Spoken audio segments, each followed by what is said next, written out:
تو میرے بھائیو مختصر سی زندگی ہے، کیسے چلتے چلتے سانس نکل جاتا ہے، کیسے انسان ایک دم ساکت ہو جاتا ہے، جیسے دنیا میں کبھی آیا ہی نہیں تھا، جیسے دنیا میں کبھی آیا ہی نہیں تھا۔ کبھی ایک وقت ہوا کرتا تھا یہ رات بھی چھپ چھپ کر دیکھتی تھی یہ کیسا اللہ کا بندہ ہے، یہ کیسا شہزادہ ہے، یہ کیسی اللہ کی بندی ہے، یہ کیسے رات کو اللہ کو راضی کر رہی ہے، کس چیز نے اسے بستر سے اٹھنے پہ مجبور کر دیا، اور یہ کیسے اللہ کو منا رہی ہے، یہ کیسے اللہ کو راضی کر رہا ہے۔ آج تو رات بھی شرمندہ ہے، دن بھی شرمندہ ہے، ہمارے جرم ہی اتنے ہو چکے ہیں۔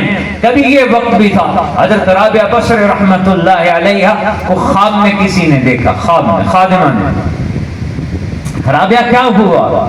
کہنے لگی جب تم دفن کر کے آ گئے تو منکر نکیر ہے، مجھ سے پوچھنے لگے من ربکی، تیرا رب کون ہے؟ تو میں نے کہا اچھا 40 سال جس اللہ کو راضی کیا 4 ہاتھ زمین میں آ کر اسے بھول نہ ہوئے۔ ایسی عورتیں بھی دنیا سے گزری ہیں، ایسی عورتیں بھی ہیں جنہوں نے اللہ کو ایسے راضی کیا تھا۔ وہ کہنے لگی رابعہ تیری چادر کہاں ہے جس میں تو عبادت کیا کرتی تھی؟ فرمانے لگی مجھے اللہ نے جنت کا جوڑا پہنایا اور میری چادر کو سنبھال کے رکھ لیا کہ رابعہ قیامت کے دن جب تیری نیکیاں تولوں گا اس چادر کو تیری نیکیوں کے پلڑے میں رکھ کے تیری نیکیاں بھاری کر دوں گا۔ سبحان اللہ۔ ایسے بھی لوگ دنیا سے گزرے ہیں، ایسی ہستیاں بھی دنیا سے گزری ہیں۔ یہ پیغام ہے ان عورتوں کے لیے کہ دنیا کی حقیقت پہ مت جاؤ۔ دنیا کی حقیقت ہے کیا؟ جگہ جی لگانے کی دنیا نہیں ہے، یہ عبرت کی جا ہے تماشا نہیں ہے۔ ملے خاک میں اہل شان کیسے کیسے، زمین کھا گئی آسمان کیسے کیسے، ہوئے نامور بے نشان کیسے کیسے، مٹے نامیوں کے نشان کیسے کیسے۔ جگہ جی لگانے کی دنیا نہیں ہے، یہ عبرت کی جا ہے تماشا نہیں ہے۔ تجھے پہلے بچپن نے برسوں کھلایا، جوانی نے پھر تجھ کو مجنوں بنایا، بڑھاپے نے پھر آ کے کیا کیا ستایا، اجل تیرا کر دے گی بالکل صفایا۔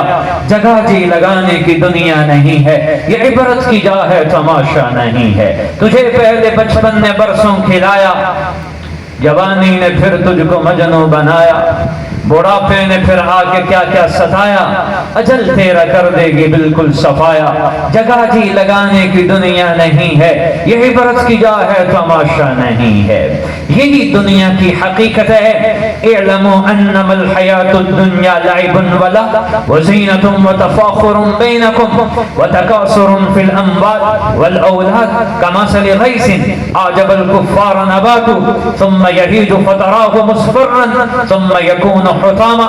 یہ اللہ دنیا کی مثال پیش کرتا ہے جیسے ایک کسان کھیتی پہ محنت کرتا ہے، وہ دن رات ایک کر دیتا ہے، نہ سردی نہ گرمی نہ دھوپ نہ چھاؤں، اس کو سنبھالتا ہے۔ وہ جب پک کر تیار ہو جاتی ہے اپنی ہی ہاتھوں سے اسے ریزہ ریزہ کر دیتا ہے، تو اللہ تعالیٰ فرماتے ہیں میں نے ہی دنیا کو بنایا ہے، میں نے ہی اسے سجایا ہے، ایک وقت آ جائے گا کہ میں ہی اسے مٹا کے رکھ دوں گا، صرف ایک ذات باقی رہے گی۔ تو اللہ تعالیٰ نے دنیا کو، یہ زمین آسمان کو بیکار پیدا نہیں کیا۔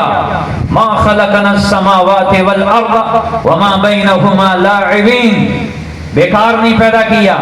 انا جعلنا ما علی الارض زینۃ لہا لنبلوہم ایہم احسن عملا، یہ زمین کو سجایا کیوں؟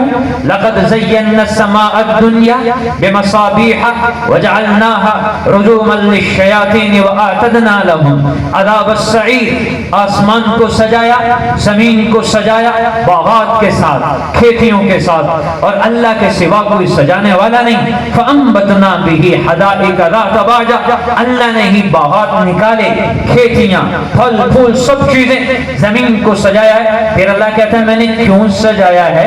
لِنَبْلُوَهُمْ أَيُّهُمْ أَحْسَنُ عَمَلًا، تاکہ میں تمہارا امتحان لے سکوں، میں تمہارا امتحان کر سکوں کہ یہ کون سا میرا بندہ ہے جو میرے لیے اچھے عمل لے کر آئے گا، کون سی میری بندی ہے جو میرے پاس اچھے عمل لے کر آئے گی؟